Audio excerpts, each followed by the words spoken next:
¿Se ve mi pantalla? Sí, doctor. Todavía no a pantalla completa, ¿no? Se ven las diapositivas, pero no en pantalla completa, doctor. Ya. A ver, vamos a ver. Ahora.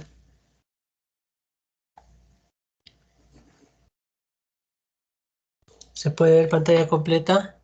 Me parece que no, doctor. ¿Todavía no? Voy a tener el mismo problema, que no corre. Menos la segunda diapositiva, nada de eso, ¿no? No, doctor, solo la primera. Ya. Voy a presentarlo. Voy a presentar mi ventana nada más. Unos segunditos, chicos, unos segunditos.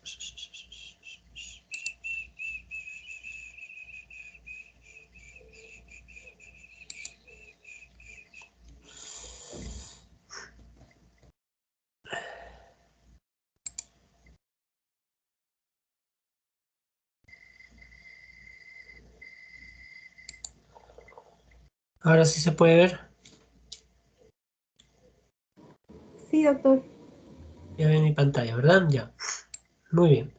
Vamos a tocar el tema de infertilidad masculina, pues, ¿no? Y cuando hablamos de infertilidad masculina, todo se centra básicamente, como nos vamos a dar cuenta, en la producción, en la formación, en problemas con los espermatozoides, ¿no? Esa es la base de todo esto.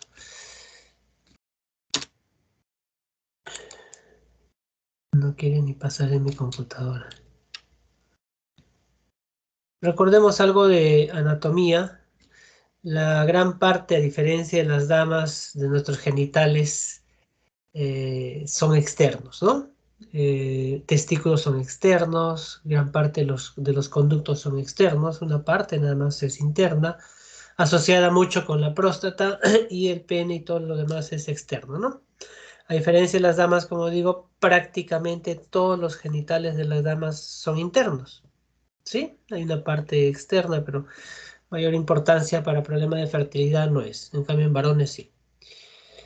Y recordar que el testículo está en una bolsa que llamamos la bolsa escrotal, recuerden, porque necesita estar separada del cuerpo para tener una temperatura menor. Se dice de 34 a 35 grados centígrados es la temperatura adecuada para que los espermatozoides se produzcan, ¿no? Entonces, por algo está en una bolsa separada del cuerpo y así debería estar. Cuando se cambia esa condición, los espermatozoides, ojo, no se forman, ¿no? Luego vienen la serie de conductos, ¿sí? Que ustedes ya conocen. Y recuerden además que los espermatozoides se están formando, vamos a ver más adelante, en los túbulos seminíferos. ¿Sí? De estos, a partir de esos túbulos se forman, viajan por ciertos conductos y en la cola del epidídimo se almacena como espermatozoide maduro. Ojo, se almacena ahí en la cola del epidídimo.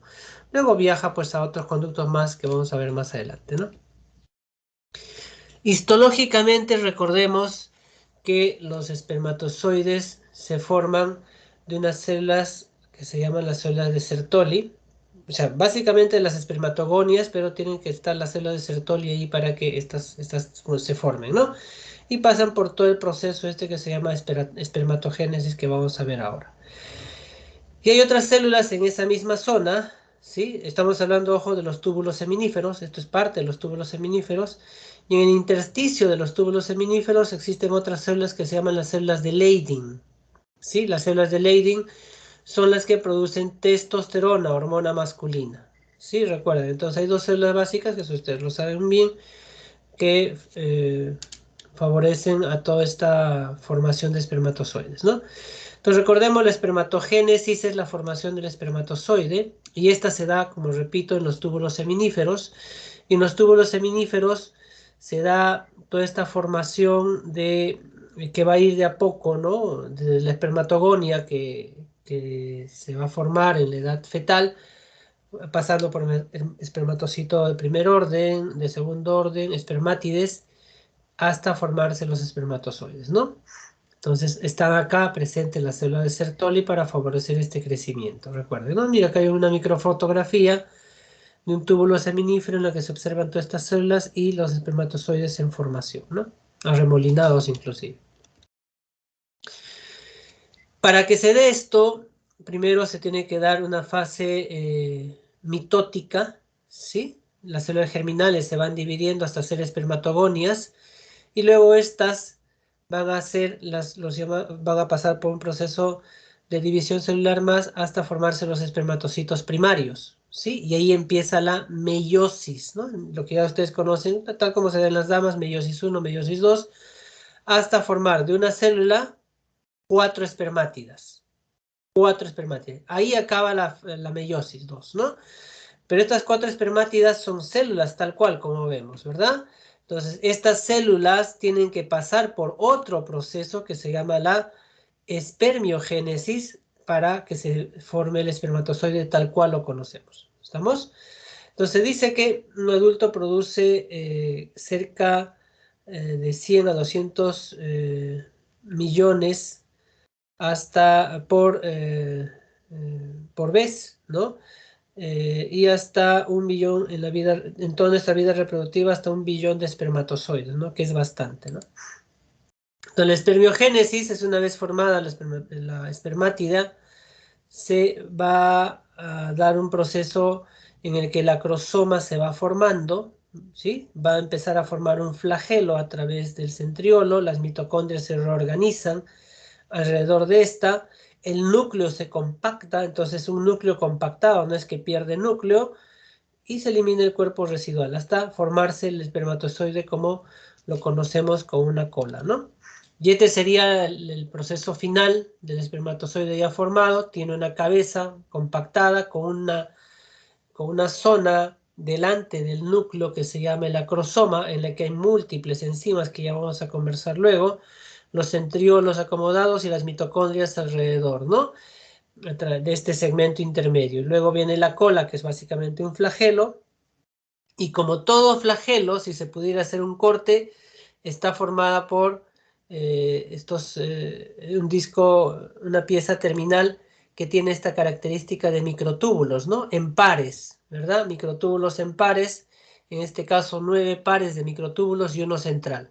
Así es como está formada la cola. Y la cola le da la movilidad al espermatozoide, entonces es importante que se forme la cola para la movilidad del espermatozoide, ¿no? Chicos, unos segunditos, denme por favor.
Disculpen chicos, era mi jefe. Ya. Decía que los flagelos favorecen el movimiento, ¿sí? De los espermatozoides, y si hay algún problema en esto, no se mueven, como vamos a ver en algunas patologías que se producen en el ser humano, ¿no? Todos los espermatozoides, para llegar a ser fertilizantes, tienen que pasar por un proceso que se llama capacitación. Eso lo hemos conversado también en otra clase al inicio del curso, ¿no? Entonces el espermatozoide se capacita tal cual, en vagina, básicamente en cuello, en endometrio, ¿sí? Entonces ese proceso lo obtiene tras pasar por esas zonas, ¿no? Tiene que vencer las secreciones inclusive de la trompa, ¿estamos? Y esa capacitación le va a permitir que sea fecundante, que se produzca una buena reacción acrosómica, que se libere las enzimas para romper la corona radiada, la zona pelúcida, y puede ingresar pues el núcleo o el pronúcleo masculino hacia el citoplasma del óvulo, ¿no? Esto ya también lo hemos revisado, y sabemos que solo ingresa uno porque se liberarán estos gránulos corticales. Estos gránulos, una vez que hay la unión de las dos membranas, los gránulos se empiezan a liberar, evitando la poliespermia, ¿no? Muy bien, y así como las chicas tienen su eje, corteza, hipotálamo, hipófisis ovario, los varones también tenemos el eje, ¿no? Corteza, hipotálamo, hipófisis, testículo en este caso, ¿verdad? Eh, en el caso nuestro, igual que en las damas, se produce LH y FSH, se produce... un ratito, unos segunditos.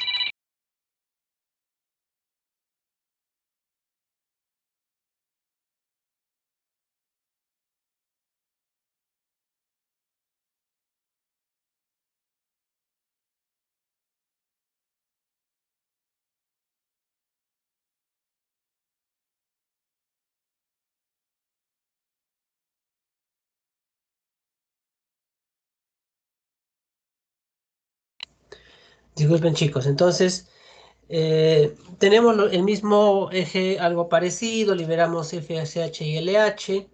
La FSH estimula, en este caso no tenemos folículos porque el FSH significa folículo estimulante. Al no tenerlo, por lógica, si en las damas se estimulaba el folículo para la producción y maduración, perdón, de los ovocitos, en este caso estimula las células de Sertoli, ¿no? Para la maduración de los espermatozoides. Por el otro lado, la LH actúa en las células de Leydig para la producción de testosterona, ¿no? Entonces, por eso se considera que el testículo pues, es un órgano endo y exocrino, ¿no? Tiene la doble función al igual que un ovario.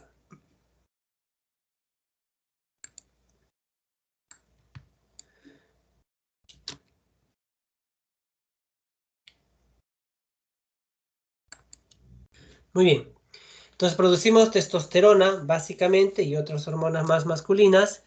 Y acá vemos la producción de testosterona en el ser humano, ¿no? En un varón. Miren, en el feto, en edad fetal, se produce gran cantidad de testosterona básicamente en el segundo trimestre, igual a la mitad del recién nacido, los primeros 28 días, y de ahí no producimos durante toda la niñez hasta la pubertad.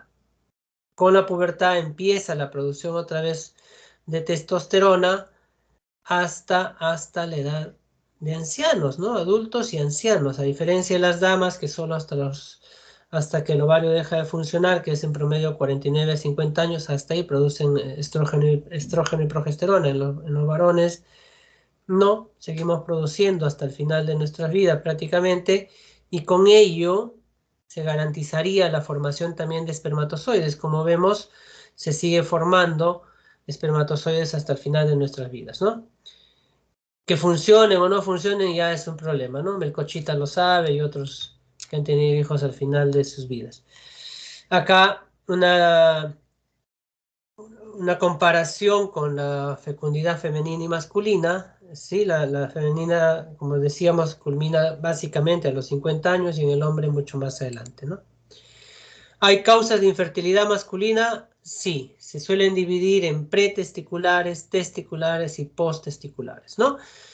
Pretesticulares, enfermedades que evitan que se forme el espermatozoide. Acá vamos a ver, miren, problemas desde el hipotálamo, ¿no? Enfermedad de Kallmann, déficit de LH, FSH y otros síndromes hipogonadotróficos. Hipofisiarias, insuficiencia hipofisiaria, exceso de prolactina. Ojo, los varones también tenemos exceso de prolactina. Yo he evaluado muchos varones con este problema. Tienen una secreción parecida a la leche por los pezones. Claro, tienen un aumento en esa zona de la glándula que hay que extirpar, obviamente, pero en su examen salía prolactina elevada, ¿no? Entonces se extirpa y se da un tratamiento para que su hipófisis no siga produciendo prolactina, ¿no? Y la producción de hormonas exógenas, el uso de hormonas exógenas, estrógeno, andrógeno, glucocorticoides, que también pueden bloquear el eje, ¿no? Entra a tallar acá también en pretesticulares los trastornos coitales, ¿no? Disfunción eréctil, fracaso en la eyaculación. Y además ya problemas cromosómicos o genéticos, ¿no? Otros síndromes que ustedes conocen, no lo vamos a tratar ninguno de ellos, vamos a enumerar básicamente. Klinefelter XX masculino, XYY y síndrome de Noonan, distrofia miotónica y otras más que estamos viendo acá, ¿no?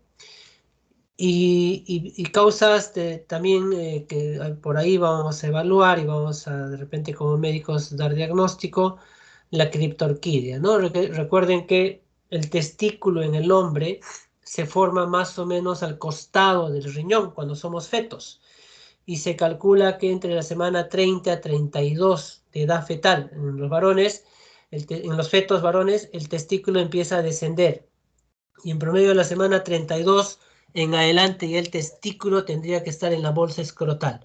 Entonces, si tenemos un prematurito de 28 semanas, no pretendan encontrar los testículos en la bolsa escrotal, para empezar, ¿sí? 32 semanas en adelante. Pero si a las 32, 34, 36 semanas no encuentran testículo, criptorquidia, ¿no? Está en otro sitio, se ha quedado en ese descenso, está en el abdomen, en la ingle, por encima del escroto, no sabemos, ¿no? Y sabemos que ese testículo ectópico va a tener problemas, va a estar sometido a esa temperatura elevada que no debería estar y sabemos que las células empiezan a alterarse e incluso es causa de cáncer testicular en niños, ojo, ojo, por eso que se extirpa, ¿sí? Cuando hay un ectópico una ectopia en testículos, se extirpa, ¿no? Y la otra causa testicular es la orquitis, ¿no? Cualquier infección de testículos daña a este y evita que forme espermatozoides, ¿no? A la cabeza pues le ponen la papera, ¿no? Famosa papera y otras ya cuando tenemos relaciones y nos contagiamos de algunas enfermedades de transmisión sexual que también pueden afectar a los testículos, ¿no? Siguen las causas testiculares, el uso de ciertas sustancias o haber sido sometidos a ciertas radiaciones, ¿no? Y aquí entra a tallar el calor. Ahora vamos a hablar de eso, ¿no?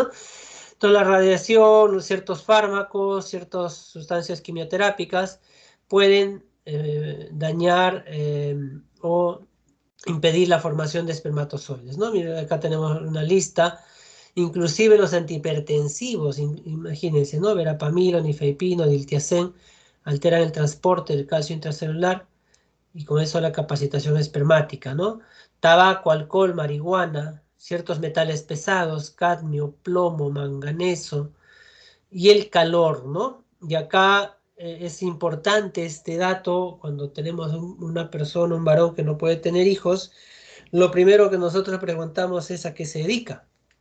Y si nos dice, soy chofer, soy taxista o chofer de estas unidades eh, de vehículos que trabajan todo el día, esos choferes paran sentados todo el tiempo. ¿Está bien?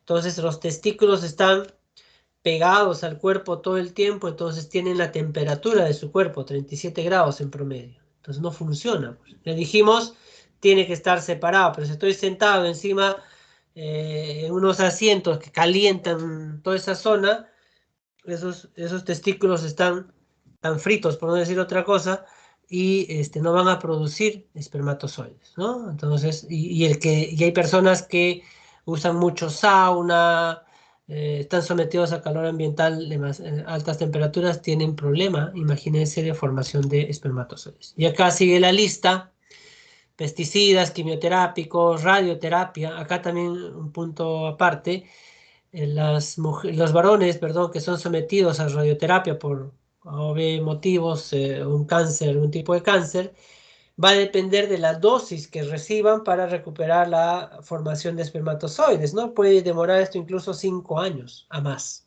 ¿sí? Para que recupere la función espermática. El uso de antiandrógenos, espironolactona, cimetidina, ciertos antibióticos, no es muy común, hidrofurantoína porque inhibe el ciclo de Krebs, y algunos antituberculosos, ¿no? Entonces la lista es grande, que nosotros tenemos que preguntar a los varones. Sigue las causas, ahora sí, las causas testiculares, ¿sí? Alteración en la actividad androgénica, deficiencia de 5-alfa reductasa, de receptores de andrógenos, otros problemas sistémicos, falla renal, falla hepática, anemia falciforme, enfermedades que pueden afectar la formación espermática. Otras más testiculares, ya que tienen que ver con los vasos, ¿no? La famosa torsión testicular, que es una emergencia en el hombre, ¿no? Se torsiona en su eje, miren, por dentro, todos los vasos con los conductos, y se necrosa. En la foto de abajo vemos un testículo necrosado totalmente, tiene que ser extirpado, ¿no? Algún trauma, golpes y varicocele, ¿no? El varicocele, recuerden, son varices, o si se quiere, estos vasos que vemos acá arriba, dilatados totalmente, y esa dilatación va a provocar muchos problemas en ese testículo, ¿no? Se habla que uno, que aumenta la temperatura, otro, que no hay una buena irrigación, esos vasos dilatados no permiten un buen retorno sanguíneo, y alteran el testículo al que está afectando, ¿no? Y ese testículo se afecta totalmente. Entonces, todo varicocele debería ser tratado en un hombre, porque da problemas de fertilidad, ¿ya? Y por último, las idiopáticas en testiculares, ¿no? 25% no se sabe la causa. Y ya las posttesticulares tienen que ver mucho con el problema de obstrucción del aparato reproductor, ¿no? Hay bloqueos congénitos, por ejemplo, ¿no? La fibrosis quística, síndrome de Young, ¿no? Obstrucción idiopática del epidídimo, enfermedad renal poliquística del adulto, bloqueo congénito de conductos eyaculadores, o adquiridos, pues, ¿no? Que se haya sometido a una cirugía, o cirugía de hernias inguinales, recuerden, por ahí pasan los conductos, o infecciones, ¿no? Que al inicio estábamos hablando, la orquitis, prostatitis, vesiculitis, ¿no? Que van a dañar los conductos, el mismo ovario, y vamos a tener problemas de formación de espermatozoides, ¿no? Otros trastornos de la función o motilidad de los espermatozoides: el síndrome de cilios inmóviles, va a evitar que se mueva el espermatozoide, defectos en la maduración, anticuerpos antiespermáticos, una patología bastante rara, e infecciones otra vez. Y ya por último, trastornos en el coito, impotencia, hipospadia, periodicidad y frecuencia bastante prolongada, que también pues no va a hacer que se embarace una mujer, ¿no? Entonces ya ustedes saben la definición de fertilidad, ¿no? Infertilidad, hablamos en mayores de 35 años, un año de relaciones sin protección, y mayores de 35, 6 meses se considera actualmente, ¿no? Pero cuando hablamos de infertilidad, no solo es la mujer el problema, ¿no? Acá tenemos esta primera torta en el A, que aproximadamente el 40% del problema de fertilidad en la pareja es el varón. Factor masculino, 40%. El resto será 40% femenino, y un 20% no se puede explicar, ¿no? Ahí están los dos en muchos casos. Entonces es importante, es 40% el hombre, ¿no? No es que la mujer nada más es el problema, a veces la mujer nada más es la que busca ayuda, la mujer nada más va a los consultorios, y el varón no se aparece. Y no está bien, en vez del 40%, ¿no? Entonces, en todo estudio de fertilidad se estudia a la pareja, no a la mujer solita, a la pareja. Y en la pareja y el varón tiene que pasar por lo mismo, por una evaluación, una anamnesis, una evaluación y exámenes, ¿no? Hay que hacer una exploración física de ser posible, ¿no? Entonces, se analiza en los exámenes, el más importante, si se quiere, es el de semen.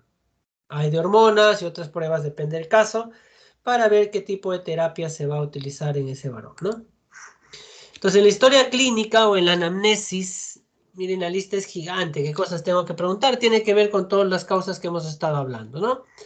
Inicio de actividad sexual, duración de relaciones, si usa o no métodos anticonceptivos, la técnica sexual, historia de criptorquidia, ¿no? Alguna anomalía congénita, alguna cirugía, ¿no? Pélvica, escrotal, inguinal, retroperitoneal, ¿no? Atrofia o torsión testicular, algo. Problemas médicos, ¿no? De infecciones urinarias a repetición. Un varón es rarísimo, rarísimo que nos dé infección urinaria. No nos debería dar en toda nuestra vida, nunca nos debería dar infección urinaria. Por todo el conducto que tenemos, es muy raro que progresen a través de ahí los, los microbios, pero si se da, pues es un problema, ¿no? La orquitis viral que estaba hablando hace un rato, miren, y otras enfermedades, ¿no? Diabetes, esclerosis múltiple, ¿no? Cáncer testicular, haber sido sometido a quimio, radioterapia, que ya lo dijimos, ¿no? Tuberculosis, epididimitis. Hay que averiguar muchas cosas. Fármacos, ya hablamos, había una lista completa de fármacos que hablamos hace un ratito. ¿A qué se dedica la persona, ¿no? Si está expuesto a químicos, al calor, otra vez, baños calientes, baños a vapor, ropa interior muy pegada al cuerpo. Hay personas que utilizan suspensores todo el tiempo, los varones saben qué es eso, ¿no? Entonces no está bien. Radiación, cigarrillos, alcohol, drogas ilícitas o uso de esteroides y anabólicos, ¿no? También es importante saber si él tiene hijos en otra pareja, ¿no? Lo primero que preguntamos, ¿no? A veces va el varón, sí, dice, yo tengo 2 hijos en otra pareja y con ella ya estoy 3, 4 años y no podemos tener. Ah, entonces nos hace sospechar que probablemente sea ella el problema, pero igual hay que hacer los exámenes a él. No importa que tenga hijos, probablemente sí, no sea el problema, pero igual tenemos que hacerle los estudios necesarios. ¿Está bien? Nutricionales, ¿no? Que tenga una buena nutrición, obviamente, o ausencia o ciertas enfermedades, ¿no? Fibrosis quística, calma, anosmia, con la anosmia que lo caracteriza, trastornos respiratorios, o que le salga una secreción parecida a leche por los pezones, hay que tener cuidado, hay que evaluar, que sufra de cefalea, me está diciendo de repente de un prolactinoma, ¿verdad? Y luego de la anamnesis viene el examen físico, pues, ¿no? El examen físico, como toda persona, hay que evaluar pues los caracteres sexuales secundarios, ¿verdad? Caracteres sexuales secundarios, así como las damas evalúan caracteres sexuales, en varón también se debería evaluar, ¿no? Miren, acá tenemos la presencia de crecimiento de mamas, probablemente tenga un problema de prolactina este joven, un problema en el pene, en testículos, aparentemente no hay descenso testicular en esta persona. Y acá al costado vemos cómo debería ser el desarrollo del vello púbico que todos conocemos, ¿no? ¿Qué más se evalúa? El escroto y el testículo. Hay que evaluar el testículo, miren, el volumen aproximado, eso, recuerden, eso se hace con el orquímetro de Prader. Yo me acuerdo que en endocrino nos enseñaron eso, incluso con el orquímetro podíamos medir los testículos, ¿sí? Descartar varicocele, ¿estamos? Y evaluar pues bien todos los conductos, no vaya a ser que tenga una epispadia por ahí, algún problema en el pene y todo ello, ¿no? Entonces les decía que el varicocele es importante evaluarlo porque como primer problema que da es que va a aumentar la temperatura en toda esa zona. Aumenta el flujo sanguíneo, la presión venosa porque son vasos o venas dilatadas y eso provoca un problema en ese testículo, ¿no? Hay que solucionar eso. Y este es un cuadro, pues, que se usa en endocrino para calcular bien el volumen testicular, ¿no? Un volumen testicular va con la edad, acorde a la edad, ¿no? Esto se va evaluando en los púberes, mucho evalúan ellos el desarrollo en los niños, los endocrinólogos, y acá están los volúmenes, ¿no? Un adulto debe tener aproximadamente 20 de volumen, ¿no? Mililitros de volumen y las medidas acá, ¿no? Entonces, ¿cómo se hace esas mediciones? Con el orquidómetro de Prader, ¿no? Entonces se va haciendo así la medición, como están viendo en las fotos de abajo, ¿no? Entonces se va evaluando eso y de acuerdo a eso sacamos si tiene un volumen adecuado o no ese testículo. Luego de eso, luego de la evaluación, pasamos a los exámenes. Les decía que el examen básico es el de semen, que lo vamos a ver en este caso al final. Voy a empezar con la evaluación hormonal que se debe hacer en algunos casos, y de imágenes también en algunos casos. La evaluación hormonal, se dice que menos del 3% de los hombres que tienen problemas de fertilidad tienen una etiología hormonal o primaria, ¿no? No es lo más común. Y lo más común cuando se presenta es la elevación de la FSH. Entonces, yo tengo que pedir folículo estimulante y testosterona en todo mi estudio en un varón. Pero es mejor pedir completo, ¿no? FSH, LH, testosterona. La prolactina, doctor, deberíamos pedir, y más aún si veo algún problema en esos pezones, un aumento en volumen, deberíamos pedir en todo caso las 4 hormonas básicas, ¿no? FSH, LH, prolactina y testosterona. ¿Sí? Testosterona total. Es lo básico para una evaluación hormonal. Si la prolactina es elevada, bueno, hay que bajarla, hay que evaluar qué pasa. Si esa persona tiene más de 100 de prolactina, y sufre de dolores de cabeza en la zona central, centro media, probablemente hay un prolactinoma, hay que pasar a una tomografía de silla turca, ya es otro tipo de manejo, ¿no? Igual hay que bajarle esas hormonas con medicamentos hasta definir si es quirúrgico o no. Y las otras 3 hormonas, la FSH, LH y la testosterona, depende de los valores que me salga, yo puedo tener una sospecha diagnóstica, ¿no? Miren, si la FSH, la LH, la testosterona, todas me salen por debajo del valor normal, estoy frente a un hipogonadismo hipogonadotropo. No está formando sus gonadotrofinas, ¿no? Si la FSH está alta, la LH alta y la testosterona normal o baja, alguna vez en la mujer también les supe explicar de este modo, ¿no? Me voy a salir del tema y me voy a climaterio, chicos. Eso les expliqué en una clase también, ¿no? ¿Cómo hacemos el diagnóstico de una mujer si está en climaterio o no? Con la FSH. La folícula estimulante se sigue produciendo acá arriba. Se produce en cantidades normales, ¿no? Va y quiere actuar en el ovario, pero el ovario ya pues de una mujer de 50, 51 años, 52 años ya no está funcionando, ya su reserva ovárica ya no sirve, sus folículos ya no funcionan. Entonces esa folícula estimulante que tendría que actuar en el ovario no tiene dónde actuar y se queda circulando en el cuerpo de esa dama. Por eso es que la FSH se va elevando, se va elevando, se va elevando y llega a valores altos. Diagnóstico de climaterio, menopausia, lo que quiera. Entonces la FSH se eleva. Acá lo mismo, chicos. Si la FSH en un varón me sale elevada, quiere decir que no tiene dónde actuar. Porque dijimos que la FSH tiene que actuar ¿dónde? En el testículo, en las células de Sertoli para formar espermatozoides, pero me sale alto. La FSH y la LH tenía que actuar ¿dónde?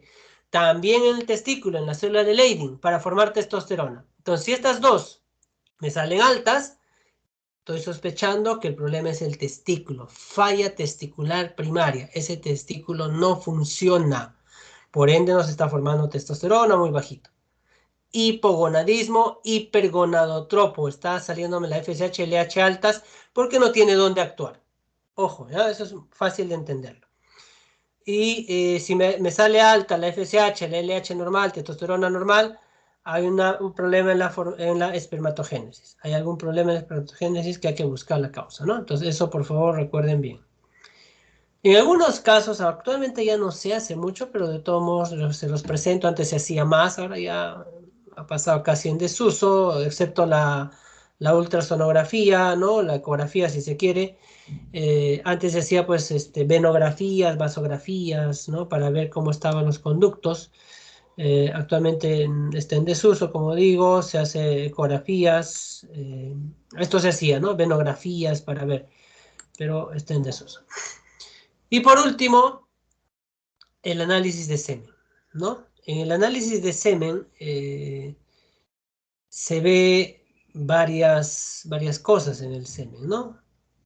Uno, cómo es el plasma, cómo están los espermatozoides, se identifica otras células que no deberían haber ahí, si hay alguna alteración inmunológica, hay microbios, microorganismos, hay que hacer cultivos, o cómo funcionan los espermatozoides. Eso sí, ya pruebas adicionales, ¿no?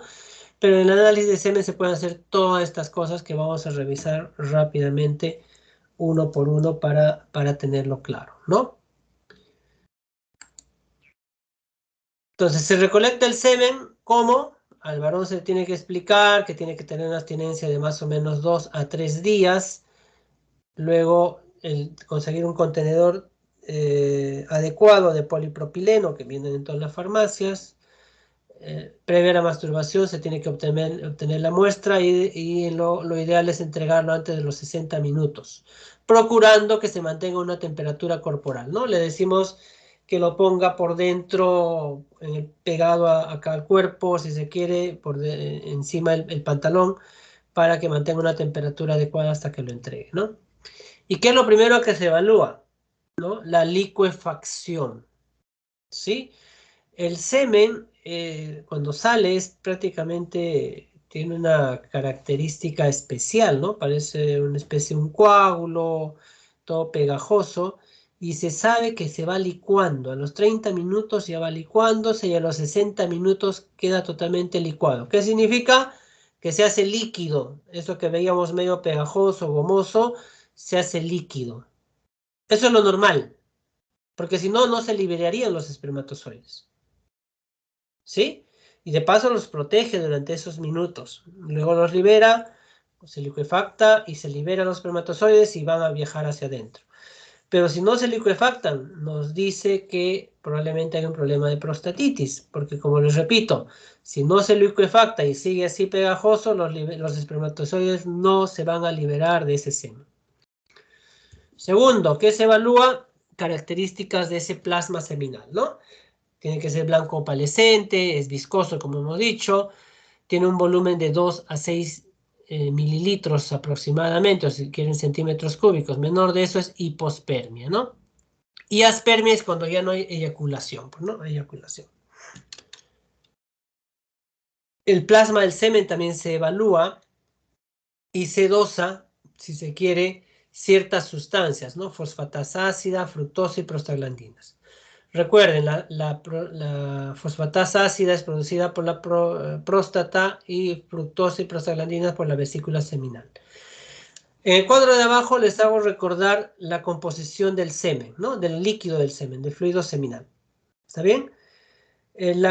Casi todo el líquido seminal está formado por secreciones de la vesícula seminal. Casi 2 mililitros vesícula seminal.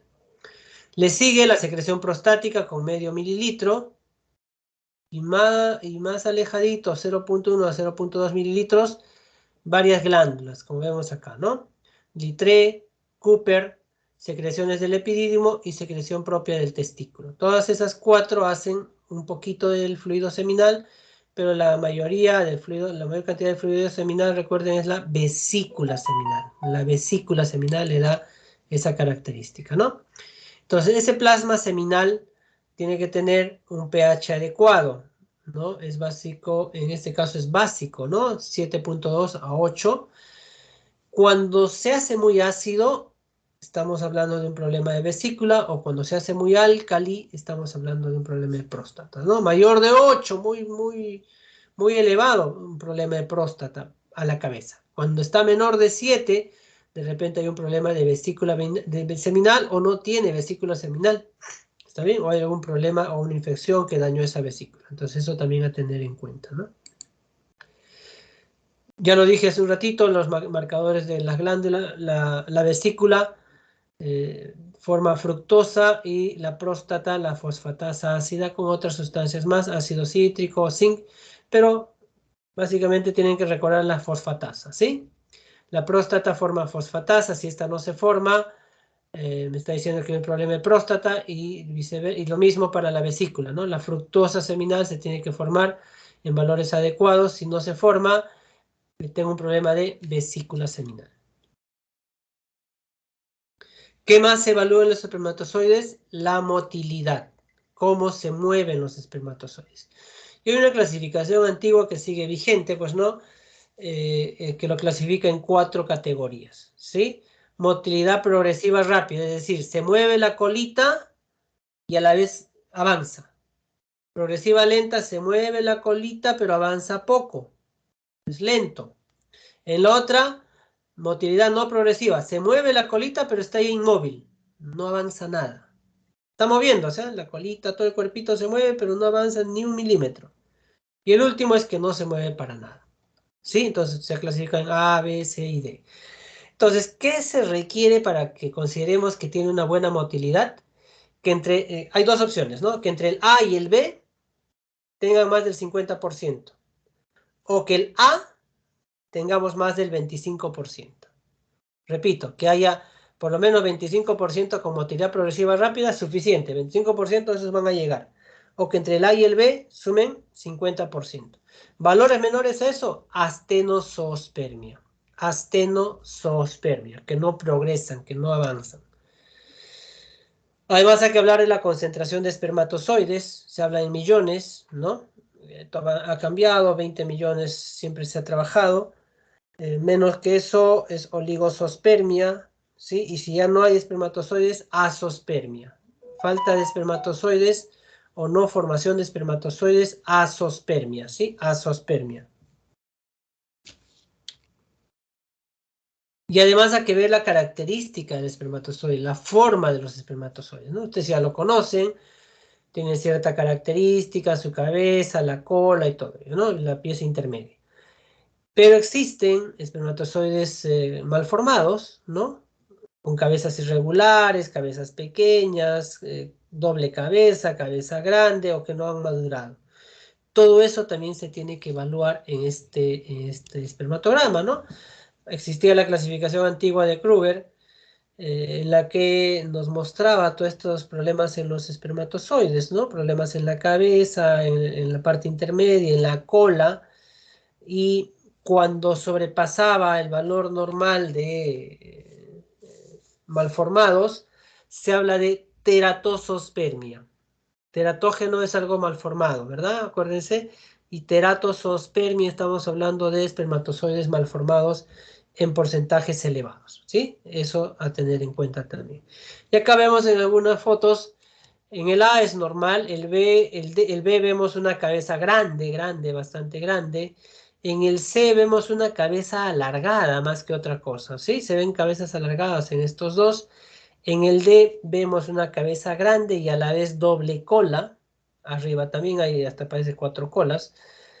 Y en las otras vemos mm, cabezas bastante grandes, incluso con presencia de células, ¿no? Y acá en la F es una cabeza miniatura, pues, ¿no? Una cabeza chiquitita que no funciona. Entonces ahí están todas las malformaciones, algunas de las malformaciones que ya el microbiólogo nos va a informar. Acá en un gráfico, miren las posibilidades, doble cabeza, doble cola, cabeza chiquita, cola enrollada, ausencia de cola, ¿no? Cola que no tiene una motilidad adecuada y así, cabeza gigante. Entonces, varias opciones. ¿Qué más se ve en el semen? ¿Qué más nos informan? Ya estos son exámenes especiales que los laboratorios realizan, algunos laboratorios, la vitalidad, ¿sí? Pueden haber muchos espermatozoides, pero no están bien, están muertos probablemente. Se hacen coloraciones con eosina, negrosina o se pone una solución hiposmótica en esas células o esos espermatozoides y de acuerdo a cómo responden a esa solución se sabe la vitalidad, ¿no? Por ejemplo, estaba la muestra acá normal, le pone la solución hiposmótica y los espermatozoides que se enrollan son los vivos y los que se mantienen sin enrollarse son los muertos. Y de acuerdo a eso, esta clasificación de Host nos daba las características, ¿no? Nos enrollan, las enrolladas, y de acuerdo a eso nos daban la vitalidad. Además, hay que identificar otras células que no deberían estar ahí, ¿sí? En una muestra. Hay células redondas o leucocitos aumentados, pues, ¿no? En este caso se va a llamar leucocitospermia. Leucocitos en valores altos, ¿qué me puede estar diciendo? Problema infeccioso, inflamatorio, algo está pasando, ¿no? Epiteliales en aumento, procesos infecciosos probablemente, o células prostáticas, células redondas. Entonces, todo ello nos informan los microbiólogos y tengo que sospechar de algunas patologías, ¿no? Ya en algunos casos, no siempre se pide estos análisis, anticuerpos antiespermáticos, y se piden cultivos de semen, ¿no? Esto es lo último que se hace. No siempre se hacen los cultivos porque no siempre salen positivos por el tipo de gérmenes que se cultiva. Y en algunos casos se pide incluso anticuerpo anticlamidia, que saben que tanto en las damas como en los hombres puede dañar los conductos. Alguna vez hablamos que la clamidia es el germen quizá más dañino para una trompa uterina, lo mismo acá para los varones, ¿sí? Es muy dañino para los conductos espermáticos. Esto para ver los valores que ha ido cambiando con el paso de los años. En cuanto a volumen, la ecuifacción es igual, volumen ha bajado un poquito a 1.5, el pH se sigue manteniendo, tiene que estar más de 7.1, de 20 millones a 15 millones lo han bajado, pero igual se sigue considerando en algunas escuelas 20 millones. La vitalidad, la morfología lo han bajado, ¿sí? Los leucocitos no debería haber, y otros test, ¿no? Y lo que sí tienen que aprender, chicos, quizás estos términos bastante complicados, pero lo tienen que saber, ¿no? Normospermia es normal, oligospermia, oligospermia, espermatozoides en baja cantidad, si se quiere. Astenosospermia, hablábamos de la velocidad o la motilidad. Terato es malformación. Azospermia, ausencia de espermatozoides, ¿sí? Aspermia, que no haya eyaculación, y leucocitos elevados, ¿no? Y les decía, por último, hay pruebas especiales para ver la función del espermatozoide, la función espermática, ¿no? Hay pruebas especiales que pasan por fases. O sea, la primera prueba que nosotros pedimos, repito, es el espermatograma, ¿sí? Si yo tengo oligoastenosospermia, azospermia, presencia de leucocitos, puedo pasar a una segunda fase, ¿no? Se hace selección espermática. Doctor, ¿cómo se hace una selección? ¿Se va a seleccionar a los mejores? Así es, se selecciona a los mejores, aunque parezca raro, ¿no? Y hay muchos métodos para esta selección espermática, por migración, por filtración, se centrifuga y otras más. Acá tengo algunas fotitos que se ven, bueno, más o menos. Son soluciones de diferente densidad. Entonces, a través de una pipeta se dejan los espermatozoides abajo, ¿no? Y de acuerdo a las densidades, el espermatozoide tiene que ir hacia arriba, va viajando hacia arriba. No todos llegan hasta la última parte. Los que llegan arriba son los mejores, se saca esa parte y los demás van quedando en el camino. Eso se llama la migración ascendente. Lo mismo hay para otro tipo de densidades. Esto se llama un tubo con otra densidad. Se pone arriba los espermatozoides y estos van a migrar hacia abajo. Y los que llegan abajo se toman con la pipeta y se separa del resto. Entonces ya se capacitaron, esos son los mejores. También hay filtración, se utilizan unas micromallas, miren, y solo los que llegan hasta abajo son los seleccionados. Y por último, hay centrifugación con gradientes de densidad, ¿no? Le ponen el semen arriba y van utilizando sustancias con diferentes gradientes, 50, 70 y mayor gradiente, ¿no? Y van viendo los que llegan hasta abajo. Solo los que llegan hasta abajo son los seleccionados, los otros se desechan. Entonces, como ven, ya son métodos de selección espermática, ¿no? Selección espermática. Con eso se escoge, se deja, perdón, Se selecciona estos en un pequeño tubito con una manguerita que incluso el médico puede tomar ahí con una jeringa de tuberculina, esa de 1 centímetro cúbico, lo aspiras porque está en un líquido ese semen, esos espermatozoides, perdón, y eso se puede incluso depositar, si la mujer no tiene mayor problema, en el útero, ¿no?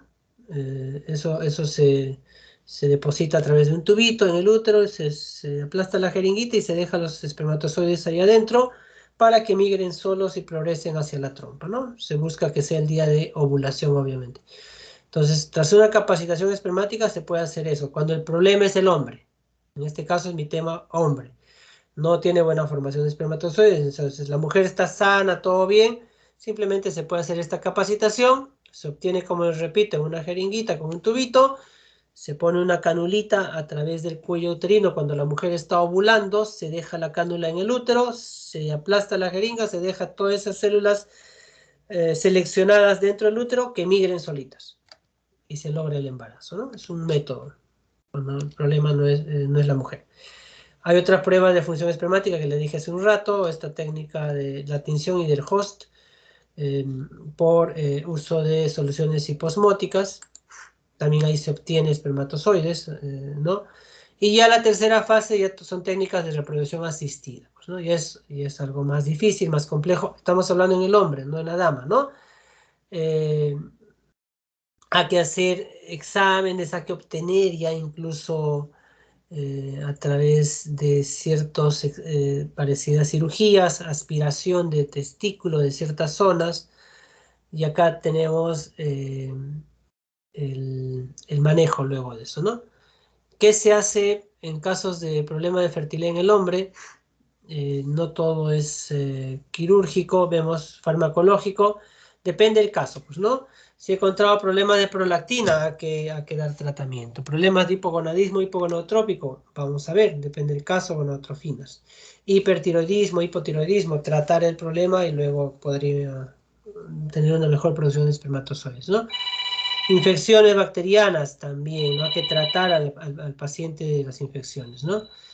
En algunos casos ya se puede acceder a la intervención quirúrgica, ¿no? Epididimo-vasostomía, si hay problemas ahí de los vasos, tratamiento de eyaculación retrógrada, eso es cuando se encuentra semen en la orina, recuerdan, hay bastante casos de eso. Y por último ya los de técnicas de reproducción asistida, pues, ¿no? La inseminación artificial o FIV, ¿no? Fecundación in vitro, con el método de ICSI, que probablemente lo vayan a ver en su clase de infertilidad femenina, ¿no? El ICSI es la inyección intracitoplasmática del espermatozoide, ¿no? Entonces ya son técnicas en centros especializados.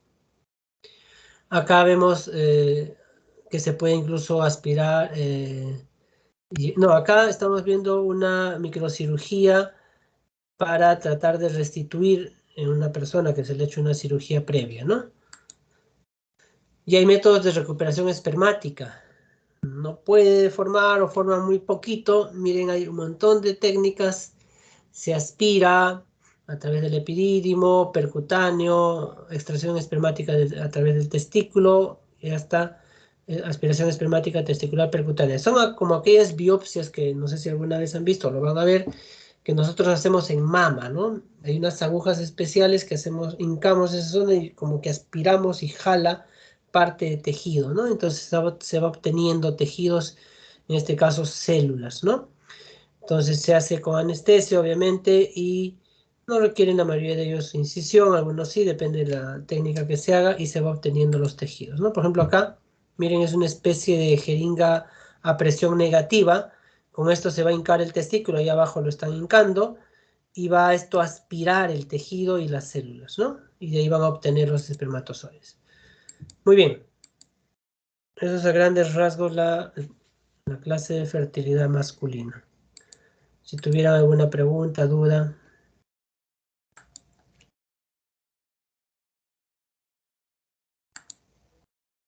Chicos, preguntas. Chicas.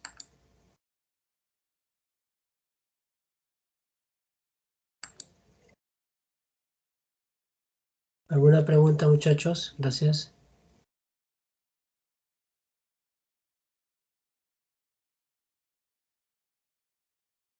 ¿No hay preguntas? Me parece, doctor, que no hay preguntas. Ya, muy bien.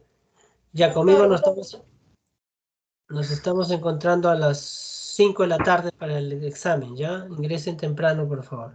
doctor, buenos días. Sí, Estaba doctor. mal mi línea. Mi internet no entraba por ese, pero sí ingresé a la empieza de la clase.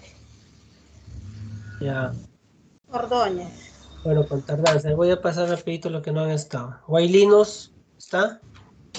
Presente, doctor. Buenas tardes. Ya. Buenos días. Guevara, Presente, doctor. Buenas tardes. Jiménez, Presente, doctor. Buenas tardes. Jiménez Fátima, ¿no? Sí, doctor. Tiene varias faltas, Fátima. ¿Faltas, doctor? Está pasando, sí, yo no te tengo registrado en algunas. Mm. Loaiza, no está. Loaiza Torres, ¿ah? Loaiza Torres. Falta. Medina Blanca, Presente, doctor. Buenas tardes. Caterín Mejía, Caterín Ordóñez, ya me dijo que también. Y Daniel Paulo, Presente, doctor. Buenas tardes. ya. Ya muchachos, a las 5 nos encontramos. Doctor, una consulta. Me dijo que tenía varias faltas, pero... Sí. pero, O o no sea, respondes o pasa algo, pero te tengo hasta 3 faltas tengo en tu... Tú no has dado un examen, ¿verdad? no, sí, sí, qué raro. Tengo faltas. Jiménez, Mozo, Fátima. Bueno, ya, hasta la tarde, chicos, a las 5 de la tarde. Listo, doctor. Muchas gracias. Luego, cuídense. Gracias, doctor.